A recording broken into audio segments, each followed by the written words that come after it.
Oh, it's Hi, you're listening to Shade Core Podcast with your host. It's me, Morgan. I've been MIA for a while because I've been moving. I'm back now, and I'm going to be uploading a new episode on Spotify every week. We're going to be covering a lot of cases that really caught my attention recently in the news. They hit close to home because they literally were happening by where I used to live. So I just moved out of San Jose, California last month. I'm no longer there. So lately, even though crime happens everywhere, there's been a lot of cases that have been circulating from San Jose. We have a lot to cover, so let's get started.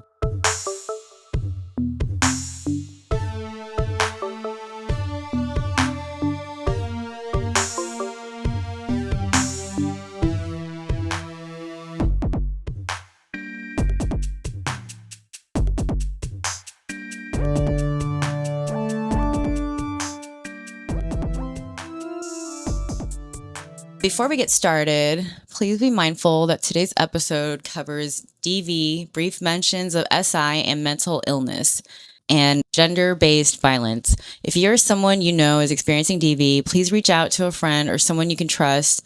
Call the National DV Hotline at 1-800-799-7233 or go to the hotline. If these topics are too much for you today, please be kind to yourself and take breaks, and I'll see you in the next episode. So the first case I'm going to cover happened on May 23rd, 2026. Two people were found unresponsive inside of a parked car located in San Jose State University's parking garage.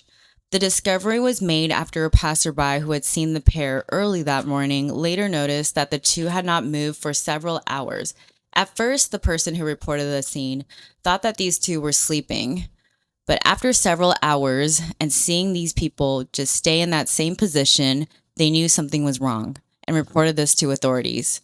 According to the university police, Captain Jermaine Thomas, the vehicle had been spotted earlier in the day, but officers initially believed the occupants were sleeping.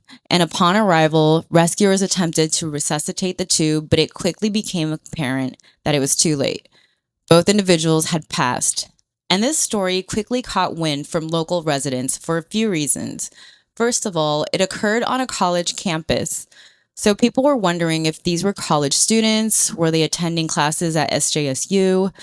Then there's the fact that this grim discovery occurred on a Saturday right in the middle of FanimeCon weekend. So for those of you who don't know what that is, FanimeCon is a 4-day anime convention that basically puts San Jose on the map if you're into anime, cosplay, video games, a lot of Japanese influenced culture, even like Marvel and Comic-Con fans. About 28,000 people attended Fanime this year, but it's a 4-day festival that happens in summer, and this happened right on the Saturday in the prime part of FanimeCon. So people were wondering, who was this pair?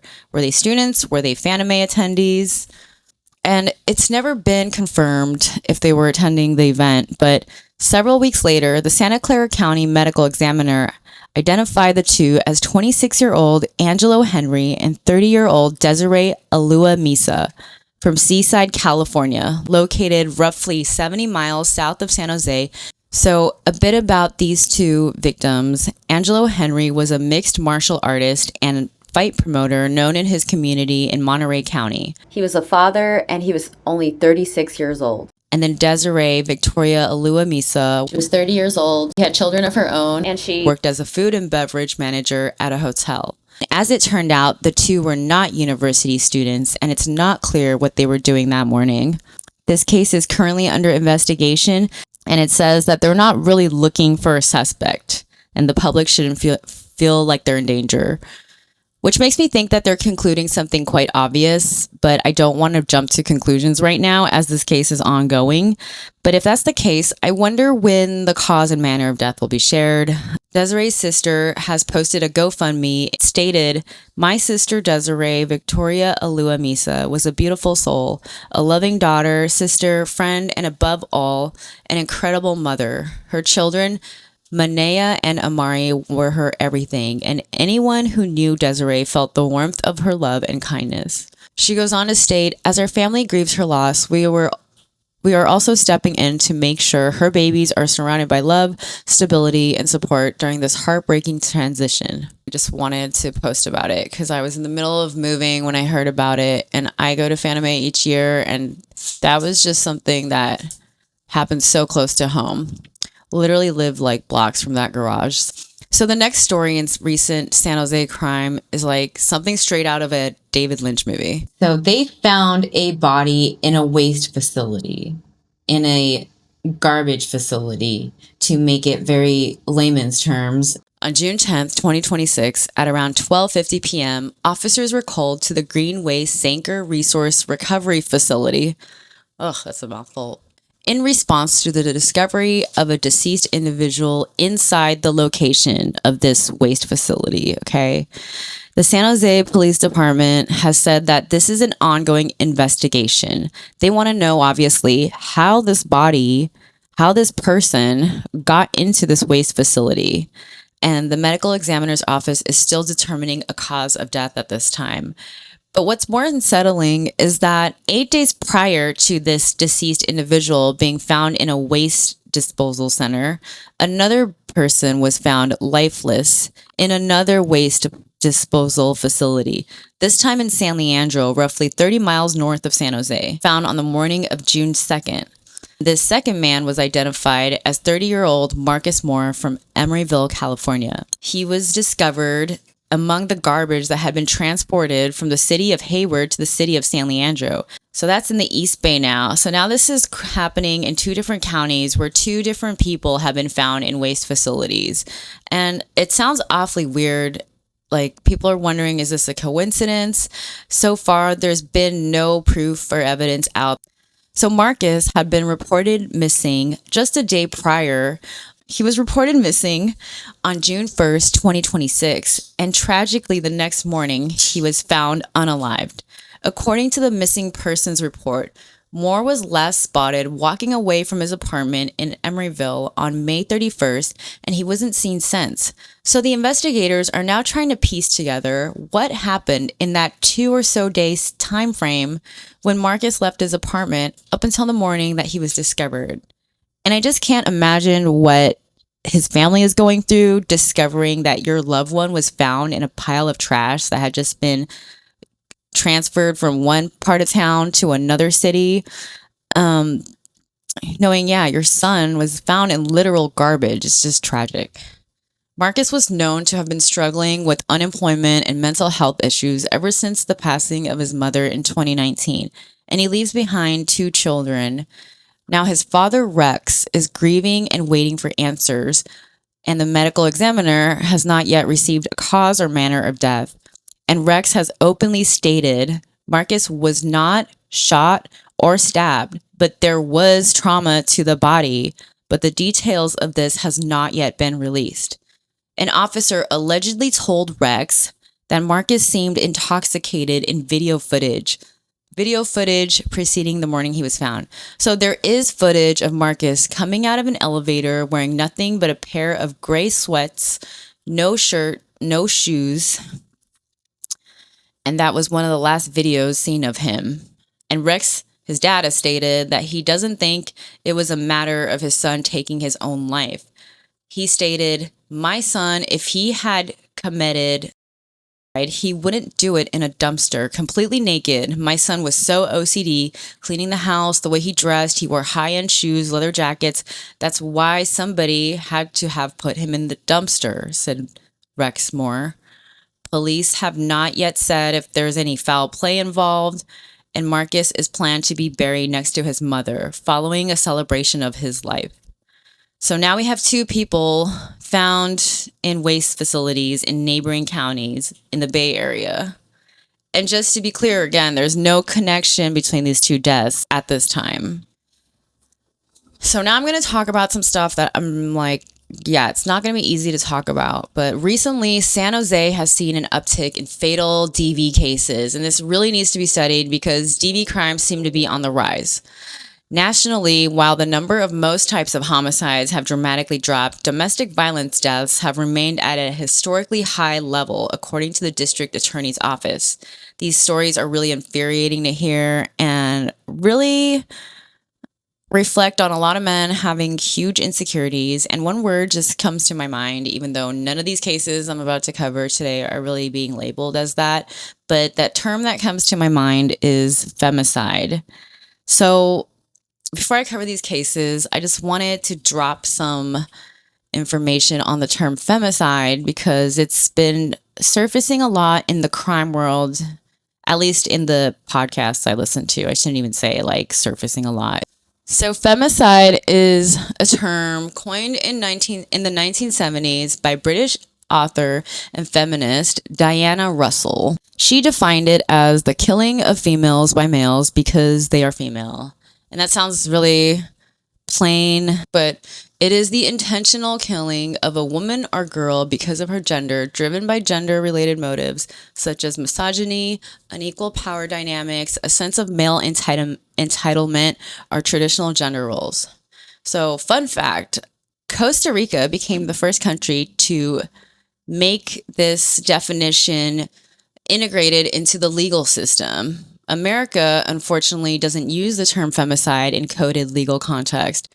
These crimes just get grouped into other categories of homicides, but Costa Rica was the first country to criminalize femicide, and a lot of Latin American countries followed their example. I believe it's like 18 Latin American countries, and this isn't to say Latin America is thriving with reducing DV numbers. In fact, they have significantly higher numbers of gender motivated crime. Just something to like think about.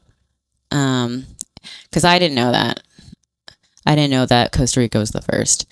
So many legal experts see this as a problem. The fact that we don't use femicide to differentiate between other types of homicides. It's not holding lawmakers and government officials accountable, first of all. It's not helping those who are lawmakers or officials find ways to be proactive in writing new legislature or measures that could ultimately save other women's lives or protect them. And we'll talk about this more later, but just think many of us have heard about protective orders, like restraining orders that did absolutely nothing to protect victims of gender motivated violence. I feel like in the crime world, you just hear so often that a single mother had a restraining order, yet that did nothing to ultimately prevent her life from being ended by her perpetrator or stalker. That needs to be changed. So there's like a lot of issues with the fact that femicide is not coined, because if you don't define something, then how are you supposed to make laws or pass measures that protect people that are affected by that crime? So in 2024, UN data showed that 1 in 5 women or girls were killed every hour by someone they know. And in 2025, the UN found that globally, every 10 minutes, a woman or girl is killed at the hands of their partner or a close relative. So for some reason, home can be the most dangerous place. Relatives, family, friends can be the most dangerous people, even recently. Just going back to that point, a good example of what other countries have been able to be proactive in with defining femicide is that in 2012, Mexico made it possible to severely penalize any public officials who significantly obstructs the process of reaching justice in femicide cases. But today, we're going to talk about some heavy crap. So most recent thing I found was, actually there's a few things that have already happened in July in San Jose, but on July 15th, 2026, at approximately 1 a.m., San Jose Police Department patrol officers responded to a report of an unresponsive female in 2100 Lanai Avenue. Once they arrived, officers located a female victim who was not breathing, she was not responsive, and they tried to provide life-saving measures, but she was ultimately pronounced at the scene. The victim was 22 years old, Achilles Davis, who also went by the name Priscilla Lynn Davis. At the time of her death, the Santa Clara County medical examiner found no visible signs of trauma beyond minor injuries. However, they've ruled the manner of death as a homicide. So her exact cause of death remains under investigation, and the relationship between the two, her and the perpetrator, remain under investigation as well. So this has been marked as San Jose's 15th homicide of 2026 so far. So right now they have Marco Jimenez, detained. And this is an investigation that's ongoing. It seems the two knew each other, but this is just the most recent of a disturbingly high rising number of DV murders that I've been hearing about happening in San Jose. And then on July 5th, so this year, July 5th, July 4th weekend, 26-year-old Diego Ulises Diaz was arrested and charged with the murder of shooting his 32-year-old girlfriend, Jocelyn Martinez, during a 4th of July party near Bonita Park. I haven't looked too much into the details of this case, but I'm very familiar with Bonita Park. I jog around that area when I was living near San Jose. So all these things happening near my old home is just crazy. And then I had a bunch of DV situations written now that happened in June. I meant to post these last week and just got so busy, but I'm gonna just go through these horrific cases with you guys. And again, if it's too much, please take breaks.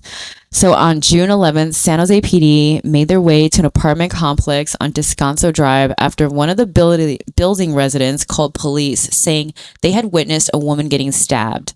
Upon arrival, police found two individuals with stab wounds, 45-year-old Maria Liliana Venegas Parra and 46-year-old Pablo Andres Aguilera Mora.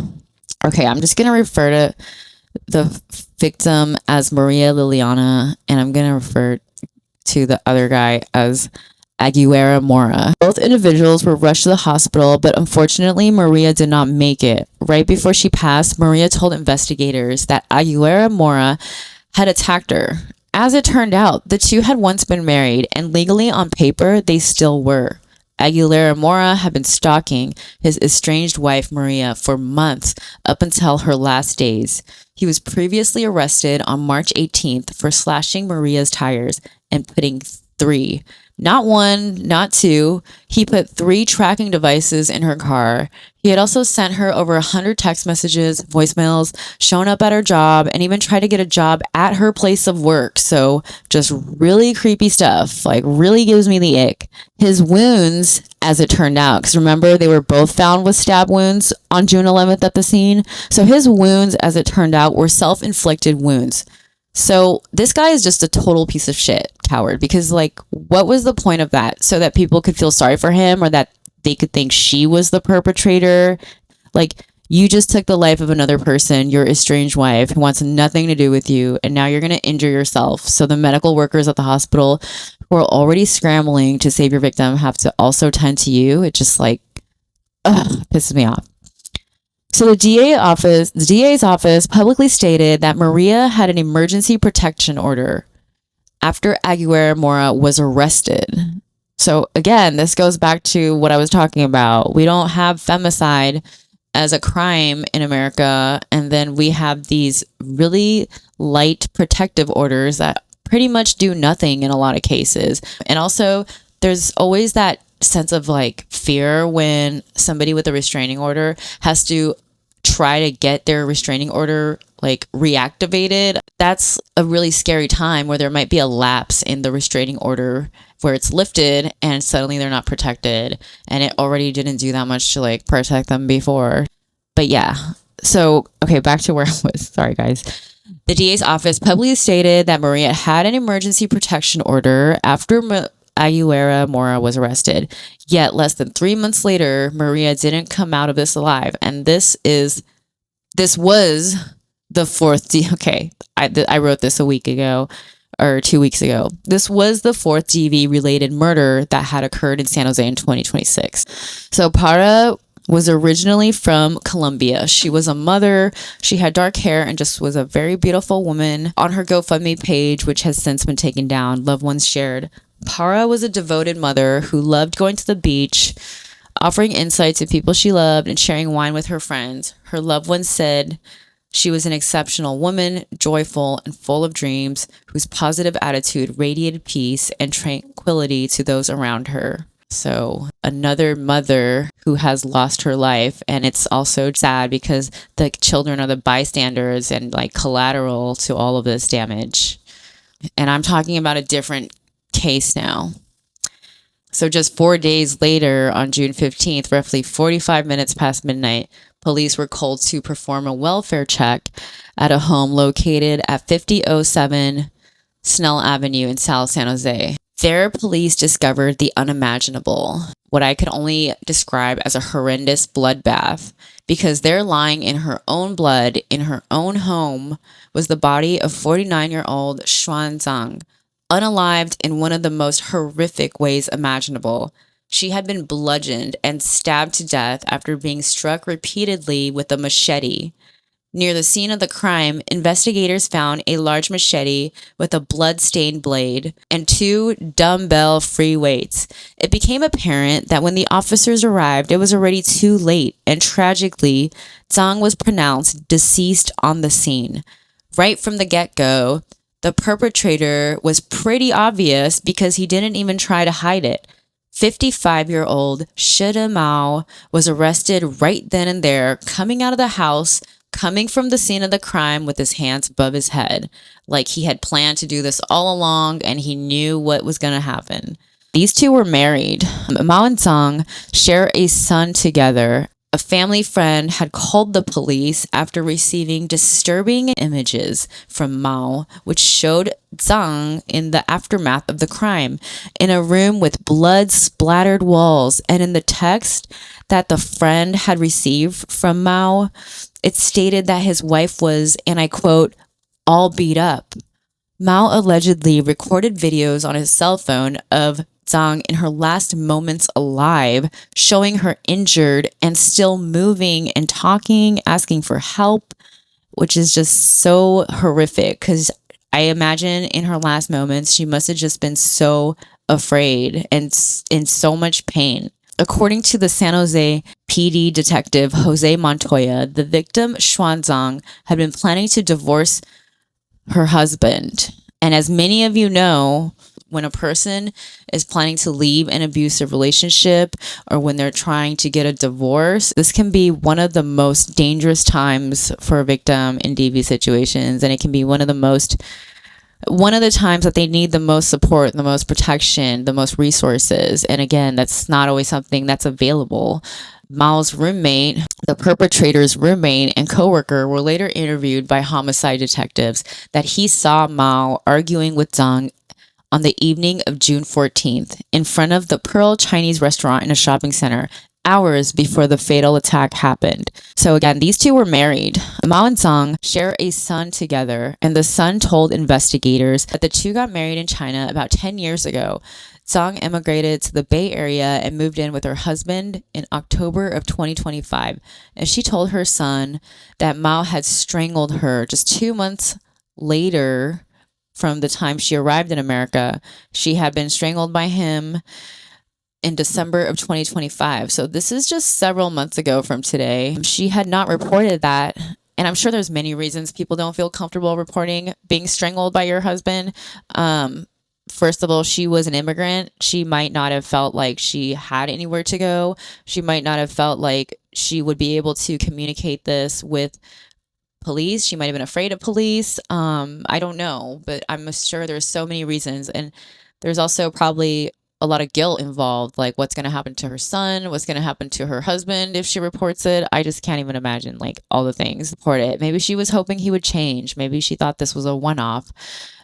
And it's sad because we'll never be able to ask her.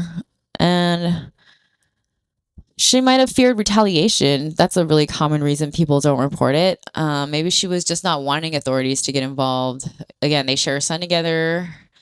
But now, not even 1 year later, again, she moved to the U.S. December 2025. So it's only been like 6 months. Not even 1 year later, she's gone. And it's just sad. It's sad that victims can't feel safe reporting, and that even if they do report, we don't really have a system that, you know, similar to the case of Maria Parra, like she got a protective order and it did nothing to help her. These two DV cases, murders I mentioned, happened within days of each other. And they were the third and fourth fatal DV attacks in San Jose. So both of these men, Mao and Aguirre Mora, could face life or face death in prison. I'll be following up on this case. So something has changed in San Jose, because I know there's other counties where there's probably way more DV cases, DV murders, but this just, again, hits home for me because I'm coming from San Jose. This is just to show you how drastic things have gone. In 2025, there were 5 reported cases of DV related fatalities in San Jose. But now it's 2026 and we're already at like 6 or 7. Santa Clara County District Attorney Jeff Rosen said, "I am heartbroken, but sadness will never stop us from working with victims to get them and their children to safety. Sadness will never stop us from making sure violent abusers face the strictest justice." And on that note, that is what I have for you today. What did you think of this? Please let me know in the comment section below. And until next time, you're listening to Shade Core. Please take care and be safe.